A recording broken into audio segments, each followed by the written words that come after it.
the spiritual aspect will also be affected. So it's very important we pay attention to this and ask as many questions as you feel are necessary to be fully comfortable with everything that we discussed today. So, to start with, the main people that you need to know are Al-Wahidi over there. Al-Wahidi, can you just come?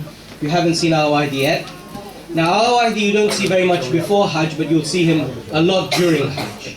Al-Wahidi is the person who is responsible for managing the day-to-day program, especially in the days of Hajj and during the days when we are moving around.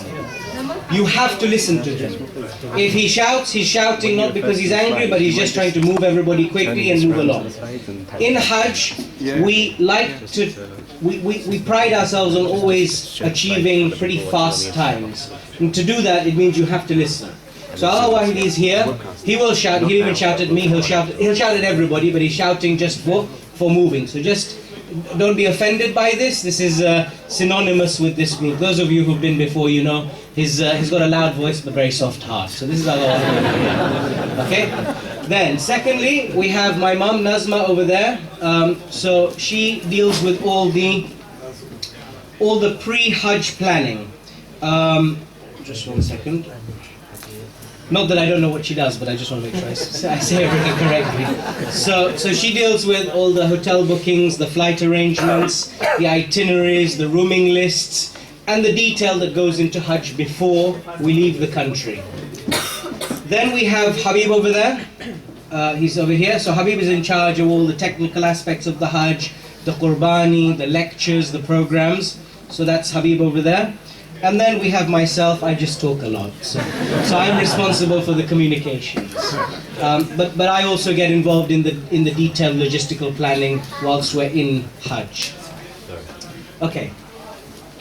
Then we have, very fortunately this year, we have another helper. Sorry, yeah. So Muhammad Wahidi is new this year. He's joining us for the first time. He's Al-Wahidi's son.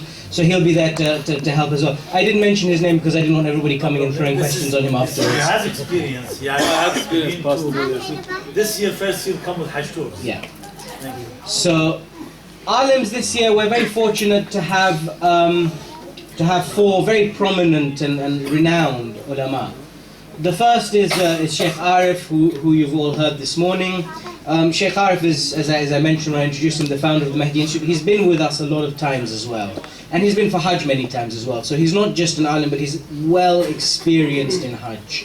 And really make the most of that. Sheikh Arif is very open. Sheikh Arif is a smoker, and you'll learn that pretty quickly. He's always sitting outside the building on the deck chairs with a cup of tea smoking. And he's there not just to smoke, but to help all of you, and it makes it feel open and very approachable for you to be able to sit with Sheikh Arif at any time and ask questions, as long as you don't mind a bit of smoke in your face.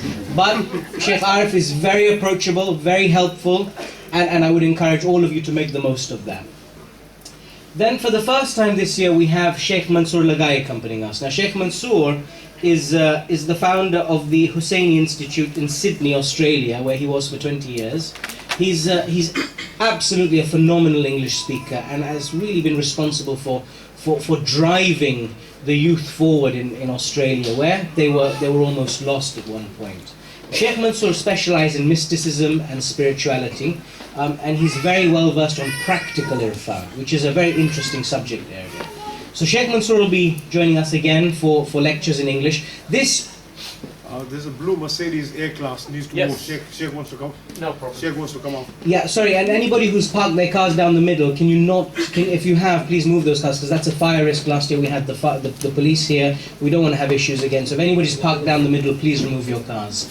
Okay, so Sheikh Mansoor is joining us for the first time.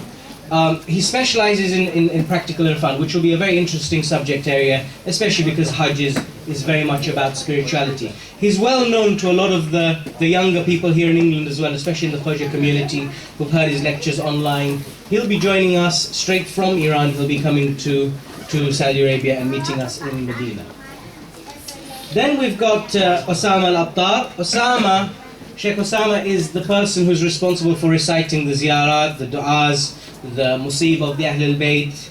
Now, I probably don't need to tell you, but we had a bit of an incident last year in Medina.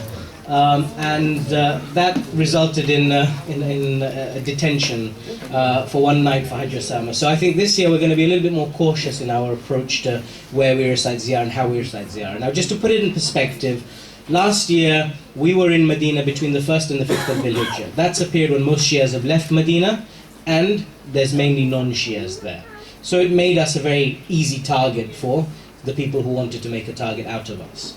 And that was why we had this issue, because we always recite ziyarah in Medina, we never have issues like this. But because of the incident we had last year, we will only recite ziyarah outside the haram if other groups are doing it. So if we see that there's other groups from other countries, the Iranians for example, and other European American groups, if they're all doing programs, we'll do a program outside the haram as well. If they don't, then we're not going to be confrontational. We will try and have our ziyarah programs from the hotel in Medina. In Mecca, we will still have programs on the roof every day with Hajj Osama, where he recites a different dua like Dua Hamza, Munajat Sha'bani, and different adiyat like that. That won't change because that doesn't pose any threat. But in Medina, we are going to be a little bit more cautious. Then we have Sayyid Khalkhali. Now, this group is very much an English-speaking group, and we've always been a very much an English-speaking group. Sayyid Said is however coming with us, and Sayyid Khalkhali is the representative of Ayatul Sistani here in London. He's the primary contact for Ayatul Sistani, so he's almost like the Marja's liaison in our group. And he speaks Arabic and Farsi, and we would welcome anybody who wants to speak in Arabic or Farsi. They're welcome to speak with him, and he may also run some private sessions in Arabic if that's requested, but it won't be an official program because, as I said, this group is very much an English-speaking group. There are obviously many groups that cater for different languages. We are very much an English-speaking group, so all our official programs will be in English.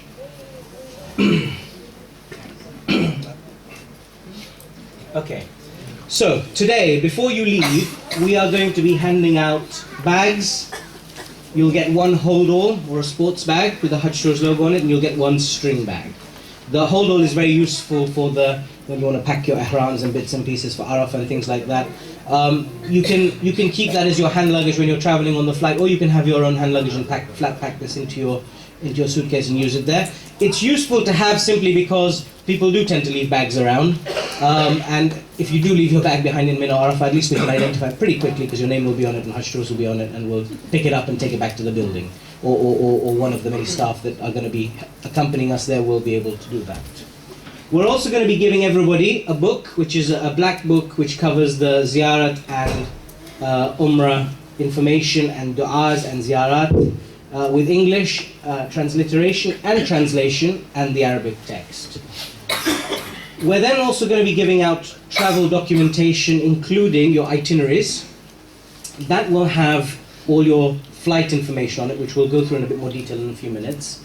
Your passports, and passports I don't need to emphasize how important your passport is, but really you need to guard these with your life, because it's not a case of if you lose your passport, you can go and get another passport. Yes, you can. You can go and get another passport from the passport office, but you won't get another visa in time for your departure. So once you have your passport, please make sure you look after it.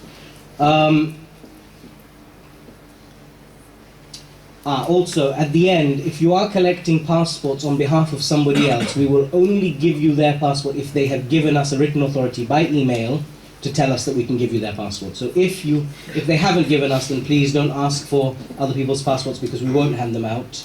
And also, if you are collecting passports on other people's behalf and they have given us authority, then we won't be able to do that till right at the very, very end, once everybody's passports have been given out. Okay, so that's the bags, books, travel documents. Can you get a pack as well so that I can just show everybody what's contained in the pack?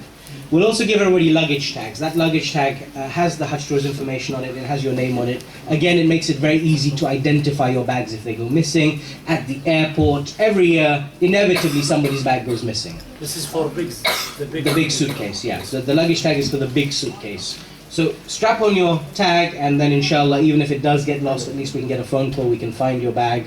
Obviously, if the airline loses it, then that's something different, but as all the ulama say, if that happens to you, then it's unfortunate, but your Hajj is accepted, it seems. So, and unfortunately, it's Saudi Arabia, it's not the most organized country on the planet, especially the airports. So bags do go missing, but obviously we'll try and reduce the inevitability of that as much as we can. Right. If you do need to ask any questions prior to departure, please feel free to ask as many questions as you like. It is, of course, in this last week and a half before Hajj, very busy. And we would ask you to persevere if we don't come back to you quickly. It's not that we don't want to get back to you, it's just that there is a lot happening in this last 2 weeks before Hajj. Right. Now, in this pack, I'll just go through the pack so everyone knows what's in it. You'll have this itinerary, which has all your flight information. It also acts as your e-ticket, so make sure you hold on to that. In Europe, we're very used to having e-tickets, and people don't ask for these documents. In the Middle East, they're very funny about these things. They want to see a printed piece of paper. Even if you tell them it's only a printed piece of paper that I printed on my printer, they still want to see it. So don't lose it, make sure you have it with you. You have a bag tag. That goes inside your hold all in the plastic, in the clear plastic. Make sure you put that in so that if your bag goes missing, we know where it is. There is this luggage tag with a very straightforward leather strap. I don't need to explain how to use that, but make sure you secure that onto your bag. On your suitcase, you have two sides. Usually these days, you have the handle at the top if you have it portrait or if you have it landscape. Put it on the landscape one because that just makes it easier. You have this brief document just giving you an outline of everything, and you have your passport. Don't take the cover off, don't take the stickers off. Leave your passport exactly as it is. It is essential that you do that. It may look a bit untidy and messy right now, but you have certain stickers on it, certain stickers which identify your passport, which are essential. Just to let you know, what happens when we arrive in Saudi Arabia, they will take everybody's passports as you get off the plane. They then chuck them into a massive, great big bag, and they take it away. They then ask the group leaders to go and find those passports. Yeah? So if you take these stickers off, we'll end up finding your passport, but it will end up taking us forever. And sometimes passports even can get lost, because I mean, in a sea of British passports, where are you going to find, they're all the same color. So just make sure you leave everything on like this so we can identify your passports very easily. Okay, so that's your pack that you'll be getting today.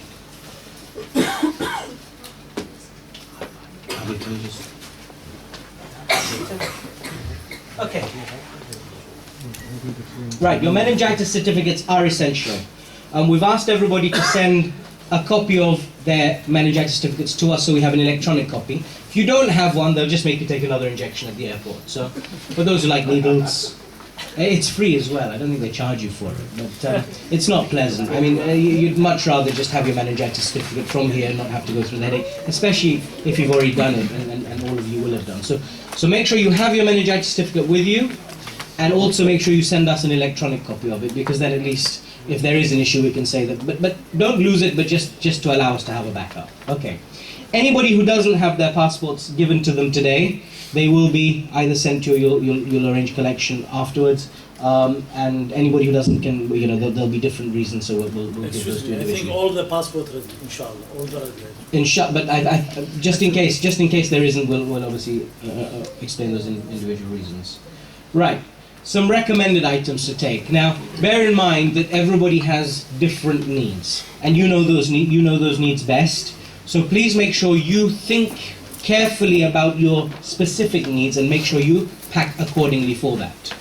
For those of you who just want some items of recommendation, well, a sweater and a shawl is not really necessary anymore. This list is probably a bit outdated. I didn't update it, but in the winter months it can get a bit cold. It probably won't, so I don't think you'll need a sweater or shawl.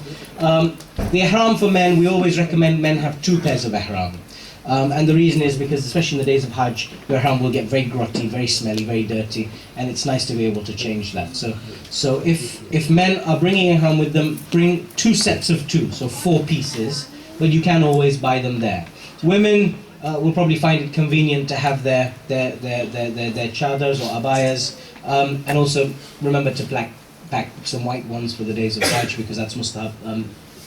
Every year somebody always forgets, and it's because they didn't know. So just make sure you know that, and you let everybody else know who didn't come today. Obviously, a few pairs of clothes for men, it's very easy. I mean, the easiest thing for men in Hajj is pack light and buy. If you've not got those dish dashes or khandoras or whatever they call them, thobes, just buy them there. They're very cheap. They're £5-10 each, and they're very comfortable, very easy going. They get ripped, dirty, it doesn't matter. Comfortable walking shoes are also useful. Now, obviously, in the days of Hajj, you know, you're wearing certain types of shoes which leave a part of the foot exposed and all of that, but you only have to wear that until the day of Eid. After Eid, so on the 11th and 12th, and we're still doing lots of walking because we're walking from our accommodation to Mina to the Jamarat. Having shoes is convenient. It just prevents blisters, and especially if you've got blisters. During the days of Hajj, it'll just make it a bit more comfortable.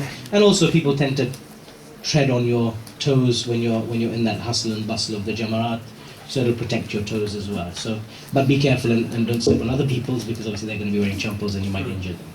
So have some comfortable shoes, and then simple soap. This is unscented soap, which is essential, because until you complete your tawaf and sa'i of Hajj, although you're out of ihram, you are not permitted to use soaps or perfumes. So, and it is reasonable that you may be out of your ihram. Obviously, everybody will be out of their ihram on the 10th, which is Eid day. Some people may not do their tawaf and sa'i immediately, and if you don't, then you won't be able to use shampoos or soaps when you have a shower. So having some unscented soap will just make that much easier for you. Again, you can buy unscented soap from there, but it's not worth the headache of looking for it if you have it from here. Small flashlights. You get these fantastic LED flashlights which last a long time, and they have lots of light. Get those if you can, because in Arafah it's dark, and at night, especially the night of Arafah, has many a'mals. If you don't want to sleep immediately, you want to benefit from that, it's useful to have that flashlight so that you can read your books and get on with things that you want to be doing. We've given everybody pens and notebooks today. Please make sure you bring them with you. There'll be lots to write when we're there, lots of notes to take. So take those with you. It's very good for keeping your reflections as well. One of the sessions we always have at the end of Hajj is a reflection session, and you'll find that those reflections are very powerful if you note them down. So keep those with you. Sleeping bags are going to be needed for Mina and Arafah, because we don't have mattresses or anything there. So again, you can buy those things there, but you'll probably get better quality stuff here and probably cheaper. So take a sleeping bag with you. If you need a travel pillow, then get one now. Those blow-up ones are very good for those days of Mina and Arafah especially. We are staying in a building, Azizia. It's not a hotel, so there won't be the concierge who can provide you with the emergency plug converter. So make sure you have your plug converters with you. The string bag that we provide for you is very useful for carrying your books and stuff when you go to the haram. So make sure you have that with you. A lot of people think that they won't, and then they get there and they actually realize that they are quite useful. So just pack it with you. It doesn't take very much weight or space. Okay. Turba, Moors, sajdaga, whatever you call them, you can take them to Saudi Arabia. You can't really use them in the haram in Medina, because they try and watch out for them unless you're very good at sleight of hand, like those poker players and stuff. But otherwise, you can use them in Arafah and Mina, and obviously in the building. So take them with you. Just make sure they're in your suitcase or your hand luggage, and it'll just go through the scanners and it'll be fine. Again, Shia books are fine, but keep it in your suitcase so it goes through the scanners and it doesn't get checked. And again, be careful when you use these things in Makkah and Medina. An MP3 player on an iPod or these days on your smartphone are very good to have, because when you're in tawaf, it's great to be able to listen to du'as, and especially with the smartphones these days have those YouTube videos where you can read the translation and listen to the du'a at the same time. If you haven't got one, invest in one. Those iPod minis are really cheap, or you can get MP3 players. But an absolute invaluable tool when you're in, especially when you're in tawaf, when you're on your own, when you're traveling to and from places, to be able to just stick a lecture on and listen to it rather than talk is highly beneficial. So invest in one of those. These are some sleeping bags. Actually, we bought these a number of years ago for one of the early groups we did, and we just found a box of them left over from that Hajj trip. So I think these were how much? £5.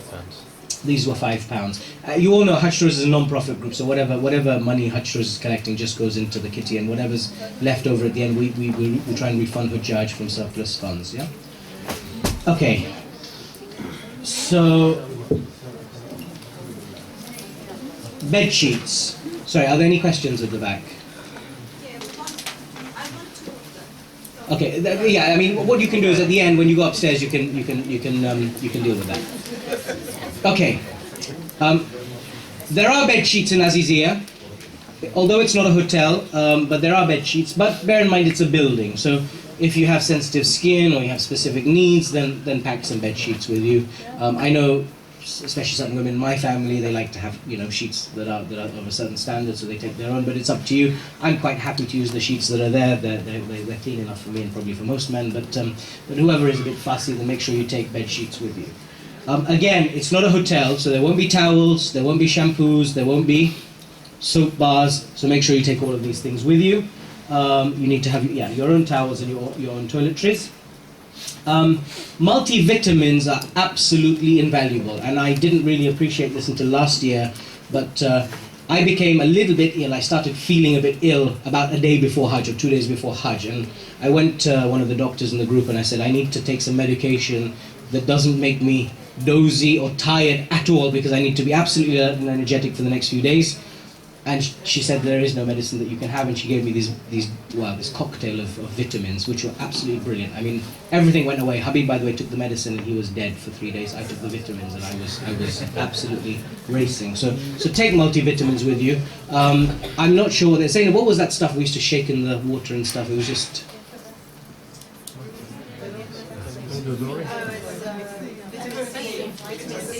Vitamin C. Okay, well, it's basically... Orange thing. It's something you just dissolve in water. I'll find out what it is before the end and let you know. It's absolutely great, and it really does a good job. Okay. Basic medication like paracetamol. Although you can buy stuff there, you probably just want to have it with you. Glucose tablets are very useful for the days of Hajj. People who have them have to obviously share them, because they feel bad just having one on their own, but generally those packets last about 5 minutes. So if everybody brought those glucose tablets, then we wouldn't have that problem, and we'd have to go around, because everybody who brings them, they bring enough supply for their 3 or 4 days, but they last about 5 minutes, because they open one packet and it just disappears amongst the group. So if everybody brings those glucose tablets, then it'll be really useful for all of you, because they give you an instant energy burst, and that is very useful when you're sleeping 1 or 2 hours a night and you're having to wake up mid-sleep cycle and stuff like that. So, personal medication. If you are prescribed any medication, or if there's any medication that is essential for your well-being, make sure you take it with you, and make sure it is in your hand luggage. I cannot emphasize that enough. Every single year we have at least 1 or 2 people who have essential medication that they pack into their suitcase, and then when their suitcase goes missing, they don't have that medication. So if there's any of you that require essential medication, please make sure you have that in your hand luggage. It's not possible to get all medications in Saudi Arabia. So be careful of that.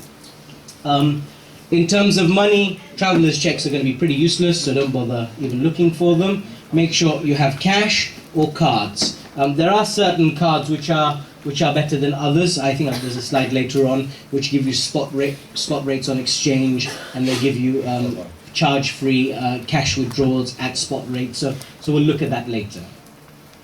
Okay. So.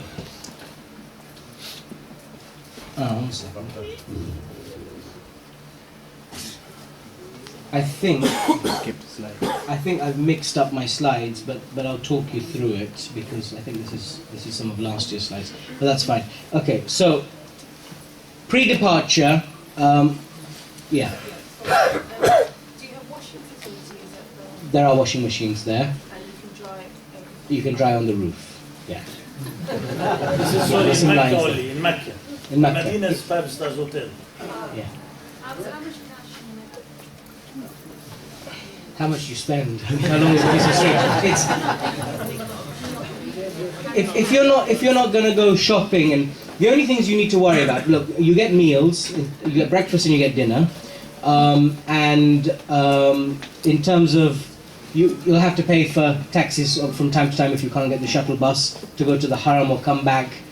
You're not going to need that much. I would say £400 or £500 should be more than enough if you're not planning on shopping. If you are planning on shopping, obviously you need to budget for whatever you're planning on shopping for. Do you have shuttle services running during the Right. Now, what we don't have our own shuttle services because we had that a couple of years ago, and then they were preventing private shuttles from coming to the Haram, and there's always issues with that. But because we're part of Iran, Iran have shuttle buses that run for Iranian Hujjaj, and our group comes under Muassasatul Iran. So we'll be giving everybody an Iranian ID tag when we arrive in Saudi Arabia, and that Iranian ID tag will entitle you to the use of. There'll be a tag that looks like this, an Iranian ID tag. Only keep this on for the buses because as far as the Mutawwa and the Saudi authorities are concerned, you want to be British. It's much more useful. But for the buses and for Du'ai Kumail, these are the Iranian ones that you need to use, okay? Right. So, pre-departure. Yeah? Okay.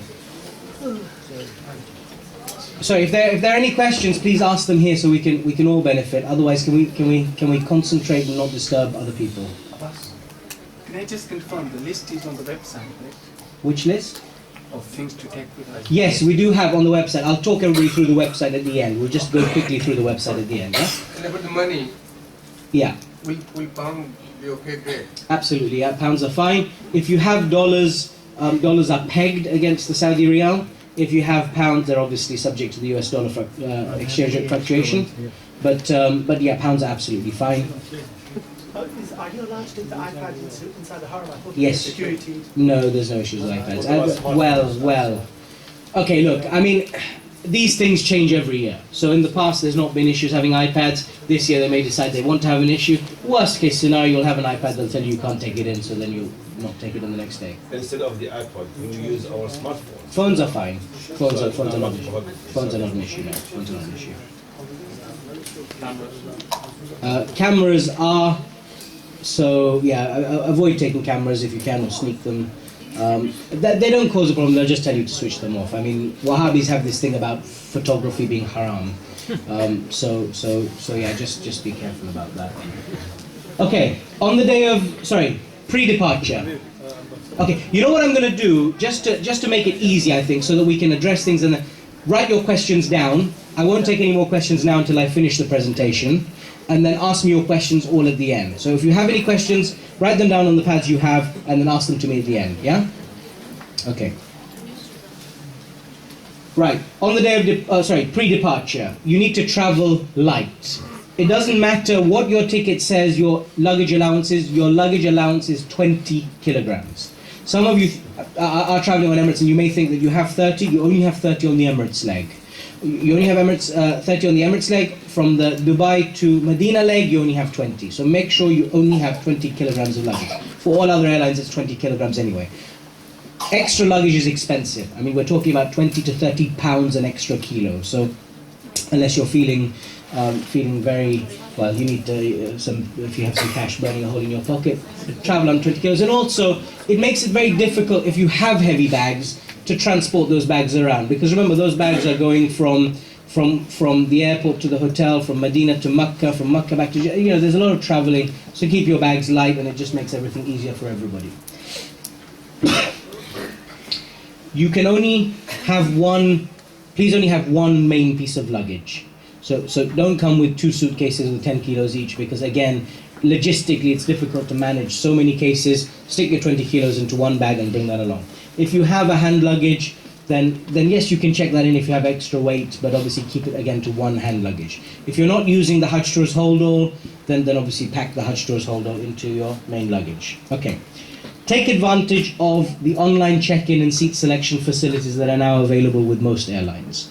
So with Emirates, those of you who are traveling on Emirates, they definitely have that. I've used it, and I think Royal Jordanian have that as well. Some of you are on individual itineraries that I don't need to go through in detail because only 1 or 2 of you. But again, check with that airline, make sure if they have online check-in, you use it. It just means you can choose your seat in advance and everything's arranged before you leave. Right, we have multiple departures. This slide is a little bit wrong. We have departures from Gatwick, Heathrow, Birmingham and Manchester. If you are traveling on the Emirates flights, you need to arrive 3 hours before because it's a normal scheduled flight. If you're traveling on the Royal Jordanian flights, or for those 1 or 2 of you who are traveling on Saudiya flights, anything that's a Hajj flight, you need to be there 4 hours before. It may well be that it won't be chaotic, but it usually is. So be there well in advance, because you've got a plane full of 300 Muslims, and somehow, I don't know, you get 300 Muslims together going for Hajj, and it just causes chaos. They manage 300 people planes for all other destinations without issue, but you get Hajj groups together, and I don't know what goes wrong, but it goes wrong. So get there early, and it'll just make life easy.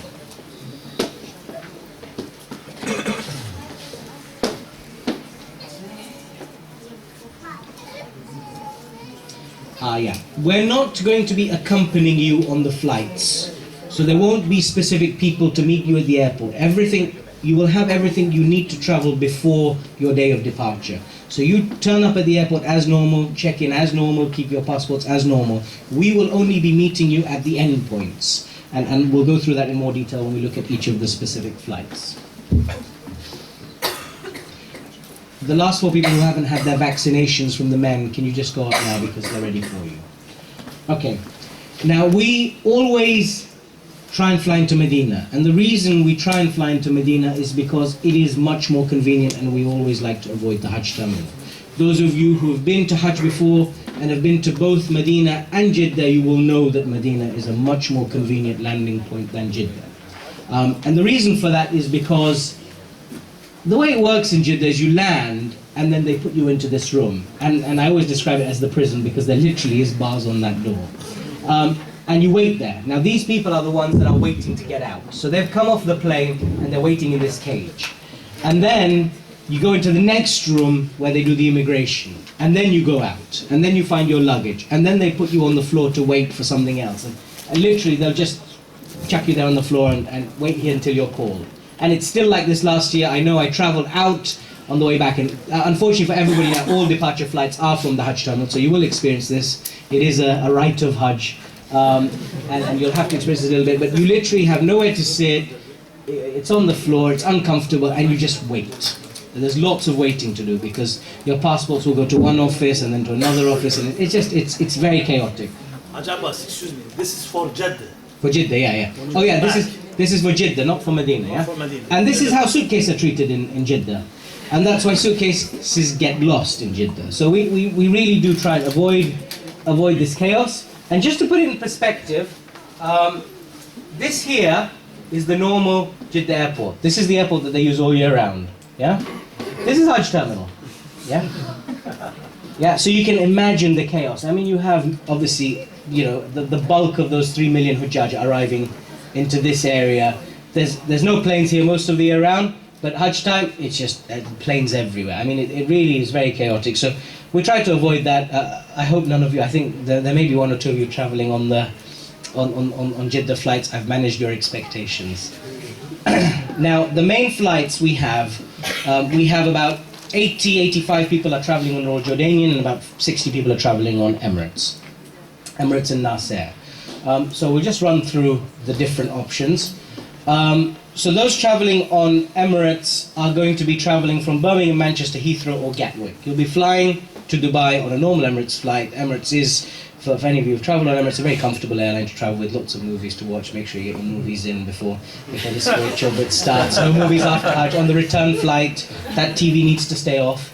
If you watch it, you haven't benefited, so get your last movies in on the way there.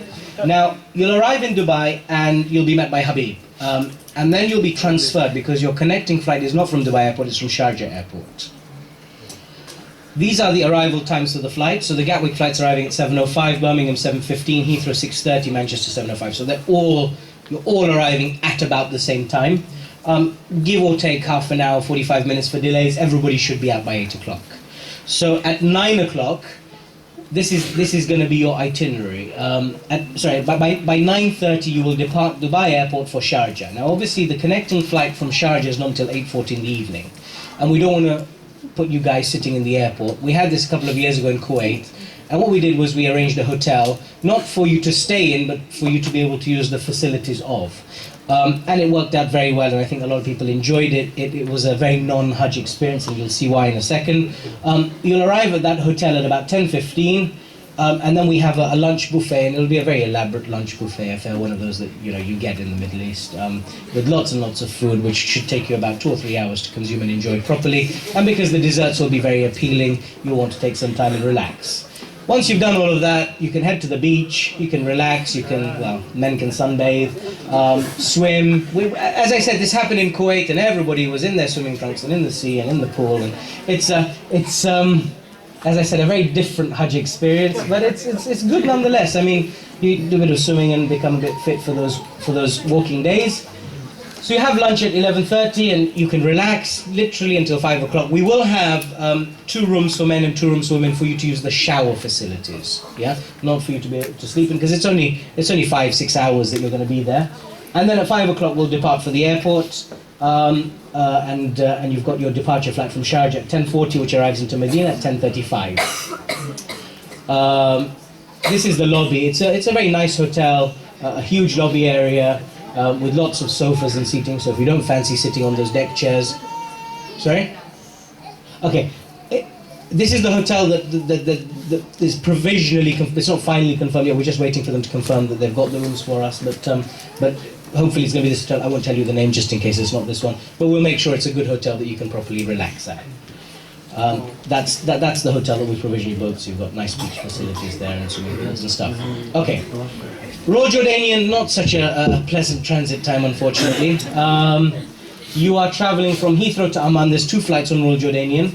One of them all of them, are departing at 5:05 and arriving to Amman at midnight 15. Your connection is at 3:45 and you arrive in Medina at 5:30. And I've put in big letters there, be prepared for delays, because I've traveled via Amman 2 years in a row. And whilst Royal Jordanian is fine, all these hubs where you have Hajj flights operate these Hajj flights literally like buses. So it's not just you connecting on this Hajj flight. There'll be people from Dubai, from India, from Pakistan, from Nigeria. I mean, everybody comes together and they all get on the same flight, and they go on to Medina or Jeddah. And they run these planes like buses. So literally, if one of those flights is delayed, they'll wait. They'll make sure that plane is properly full. They'll send it off because that plane then goes there and then comes back. And because it's going and coming, and in Saudi Arabia there's always delays, it'll get delayed coming back. So although the scheduled time is 3:45, be prepared for delays. It is normal for there to be delays in Hajj. It's part of the journey. It's part of the experience.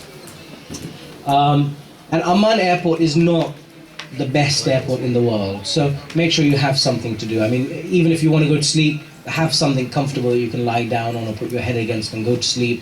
If you can't sleep well in airports, take a book with you, take an iPad, take something that you can do to keep yourself occupied. The second Amman flight is, you're leaving at the same time from London, but the connection is not until 6 in the morning. And arriving in Medina at 7:45. We don't have the option of taking you out there, because the difference is the Emirates and the Nasser flights are 2 separate flights booked as 2 separate itineraries, whereas this is one connecting flight, so you can't leave the airport. Other airlines, as I said, there are some individuals, but you know who you are already, and you've specifically requested certain itineraries, so you are on those itineraries. Refer to them. If you do have any questions, please ask us.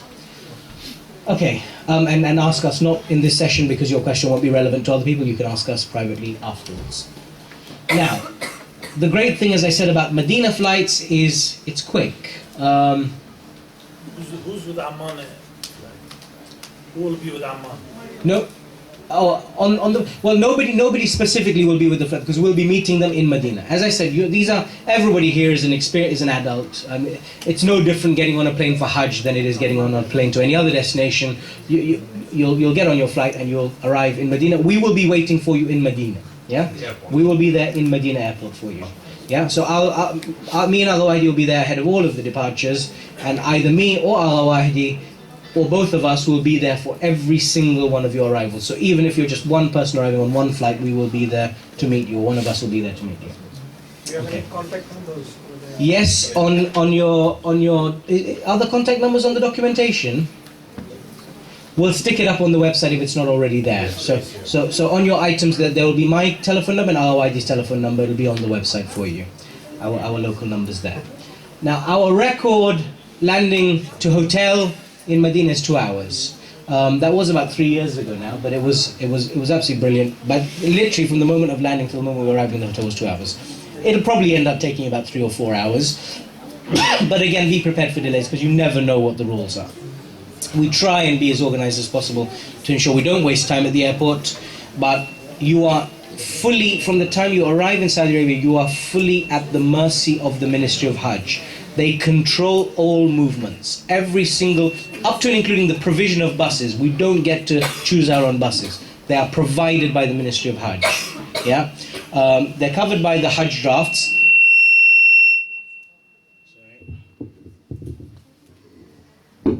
Okay. Yeah, they're covered by the Ministry of. Is Habib there? I think he needs to turn the volume down.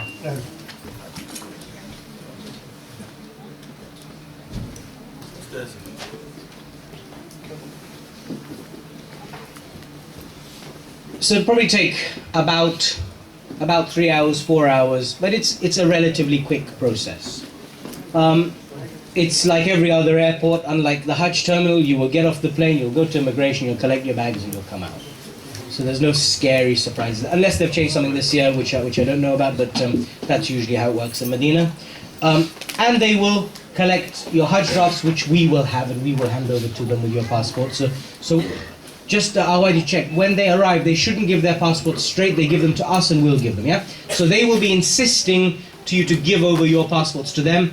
Don't just make any excuse you can until you see one of us and give it to us. And the reason for that is, as I said, otherwise it'll just go in a big bag. So that is after the immigration or before? Yeah, after immigration. They don't take your passports until after you come outside, yeah? So look out for us. We'll be standing there. Our ID, if he has the pass, will come inside the airport, and so you won't have any issues there. But if he doesn't get the pass, then literally as soon as you get out of baggage collection, we'll be standing there. And we'll usually have talked to the authorities there in advance, saying we're going to be collecting our passports from our group, and they're usually very accommodating of that. But in case... Sorry. Can we just have one conversation in this room so that A, we don't disturb others, and B, we don't miss important information? Yeah? Okay. So make sure you give those passports to us so that we can make sure they don't get lost. We'll then get on a coach and we'll go to the hotel. Now the hotel we have in Medina is the Marriott Hotel. We've been staying there for... Excuse me, when we arrived there, we are outside the terminal. Sometimes the Arab people they take the passport with the force. Okay, give them. Yeah. If they give it, if they force you to give it to them, give it. But if you can avoid giving it to them, don't. Yeah. Okay. So we're staying at the Marriott in Medina. We've been staying there now for 3 years, and although it's a little bit of an extra walk, we've chosen to continue staying there because the hotel is very accommodating to our needs as Shias. They're very used to dealing with Shias. They allow us to have our lectures and our programs. They allow us to have our ziyarah. So whilst it's not the closest hotel, it is a very accommodating hotel, and the staff have been very, very good. So we're staying there again. It is a Marriott hotel, and so it does have the standards that you would expect by Saudi standards. Of course, everything in Saudi Arabia is minus 10%. So that's the hotel, and just to put it in perspective, this is the hotel here, and literally you walk out and this is the dome here. Yeah. So actually, it may be a little bit further from the Haram, but it's closer to the dome, because those hotels on this side of the Haram are close to the Haram, but they're far from the dome. And there is shuttle services from the hotel that run on demand. So when you come downstairs, you can tell them, I want you to get the shuttle, and the bus is outside and it'll take you to the Haram, and you have their telephone number and you can call them and tell them to come and pick you up as well. They drop you here at this entry point here. So the bus goes down this road, and it drops you over here, and they pick you up from over here as well. If you're walking, it's very easy to just walk over here. This is the spot over here that Osama got arrested. So and they literally mobbed him there. Yeah. So you have right. Okay. Now in Medina, we're going to have daily programs there. We're going to have daily lectures with Sheikh Arif and Sheikh Lagai, covering both the spiritual aspects of Ziyarah and Hajj, as well as the jurisprudential rules of the Umrah. We won't discuss the Hajj in Medina because it's not necessary, but we will cover off all the rooms of the Umrah in more detail, and we'll have special sessions there for ladies as well if there are any specific questions that ladies want to ask that are not relevant to men. Hassan Shah, is Hassan Shah here?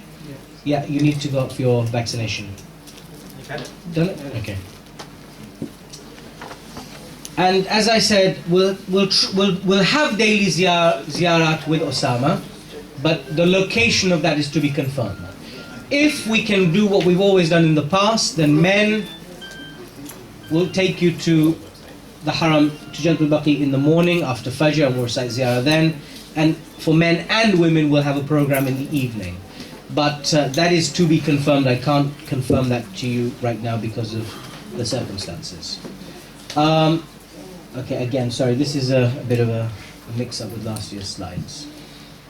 Yeah, it's a bit mixed up with last year's slides.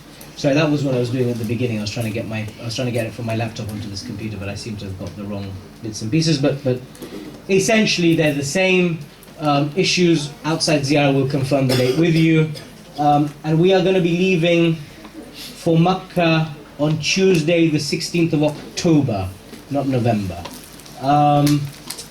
Tuesday, the 16th of October, we'll be leaving from Medina to go to Makkah. Now, those of you who have been for Umrah will know that the journey is not a very long journey from Medina to Makkah. In Hajj, it is a long journey, yeah? And the reason for that is there are many procedures that have to be completed. As I said, all travel and movement is controlled by the Ministry of Hajj. And because it's controlled by the Ministry of Hajj, it means that they send us the buses. They then will send somebody, one of their officials, to come to our hotel, because our passports have to move with us, but they're given to the driver. But unfortunately, they don't allow the driver to have the passports until every single person whose passport he's holding is sitting on that bus. And when we have delays, it's because somebody gets off the bus to go to the toilet or to go and buy something from the shop, and then the Minister of Hajj guy is looking for the guy, and he delays the whole process. So you have to follow our instructions there. Again, we'll go through it in more detail there, but please be prepared for this. You will have to be on the bus early. You will have to wait on the bus. You won't be able to get off because we'll need to complete that procedure. Once that procedure is complete, we have to go to a checkpoint. Once we've completed that checkpoint, we can then go to Masjid Shajara. Now, for the last few years, the checkpoint we've managed to negotiate out altogether. But we don't know what's going to happen every year, so we will stick to those timings. Because what we don't want to do is be traveling to or through Makkah during the daytime of the next day because we got delayed because we didn't plan in advance. So the key here is listening to instructions, working together, and sometimes we get forgetful. So if your sister or your husband is deciding to just get off to go and buy a quick tasbih because he's not come back to Medina, tell him to stay on the bus. Yeah, and if we work together on that, then we'll be able to make the most of it. And it's much better to waste time at Masjid Shajara where we can be relaxed than waste time at checkpoints, yeah, where there's no facilities. Now, the journey once we leave Masjid Shajara, obviously the jurisprudential aspects of that will go through in Medina, but logistically, once we've left Masjid Shajara, we're gonna leave. Literally, we're going to pray Maghrib and Isha and leave. We don't want to waste a minute after Maghrib Isha. And that means that you have to do everything before Maghrib and Isha. You have to do your niyyah, the lot needs to be finished before then. As soon as we've prayed, what will usually happen is they'll have a congregational Maghrib prayer, but there's not enough space for everybody to pray together. So then as soon as they finish, we'll probably have our own Jamaat, our own congregational prayer of Maghrib and Isha together. And as soon as that's done, we're going to go straight to the coaches and we're going to start moving towards Makkah. And the reason for that is we want to get to Makkah before sunrise, so that we can quickly freshen up, get in cars and go to the Haram and finish our Umrah and get to the Haram before the sun rises and gets very hot and tiring. So that journey will take 8 to 10 hours. Again, no, we have to manage expectations. So we go by the longest experience rather than the shortest, yeah? So yes, we'll try and get you there in 6 hours. But we can't promise that because just 3 years ago, we arrived at the checkpoint in Makkah and some clever Saudi thought that to find the passport, he would empty all the bags. But he didn't just empty our bags, he emptied the bags of about 12 different buses. And of course mixed up all the passports. And then we couldn't find 2 of our passports and it ended up taking 4 or 5 hours just at that checkpoint. So I want your expectations to be managed, yeah? Whilst we will try to get you there as quickly as possible, be prepared for a 10-hour journey, yeah? Once we've cleared that checkpoint, then we will move on to our accommodation in Aziziyah. Right, so once we've arrived, this is just to put it in perspective for those who don't know, this is where the Jamarat are in Mina. These are this white that you can see, the sea of white is the tents of Mina. Our building is in this area here, so it is a very short walk, very close to the Jamarat, and you'll really appreciate that in the days of Hajj. But of course it is a little bit far from the Haram. Now it doesn't actually take that long. We often go to Saudi Arabia in Ramadan to organize our logistics, hotels and things beforehand. And when you travel and there's no traffic, it literally takes 7 or 8 minutes to do this journey. Dependent on the time of day, it will also take 7 to 10 minutes. But obviously at night, it will be busier and will take between 15